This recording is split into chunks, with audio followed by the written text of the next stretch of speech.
Para daw maibalik ang tiwala ng taong bayan, sinusulong ni Caloocan 2nd District Representative Edgar Arice na maisabatas ang dalawang panukala sa Kamara. Una, ang House Bill 2037 o Anti-Political Dynasty Bill na inihain ni Arice noong Hulyo.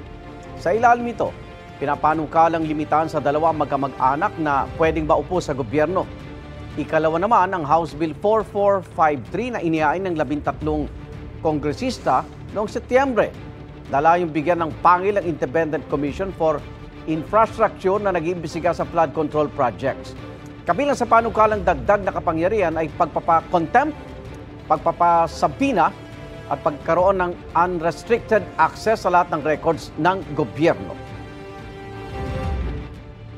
Natin sa ating Pangulo na i-certify ito at kung kinakailangan natin mag-special session, gawin po natin ito. This House is on fire.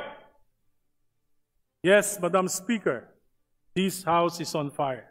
At ang masakit na katotohanan, tayo mismo ang nagsindi ng apoy na ito. Huwag na nating hintayin na ang mamamayan mismo ang mag-aklas.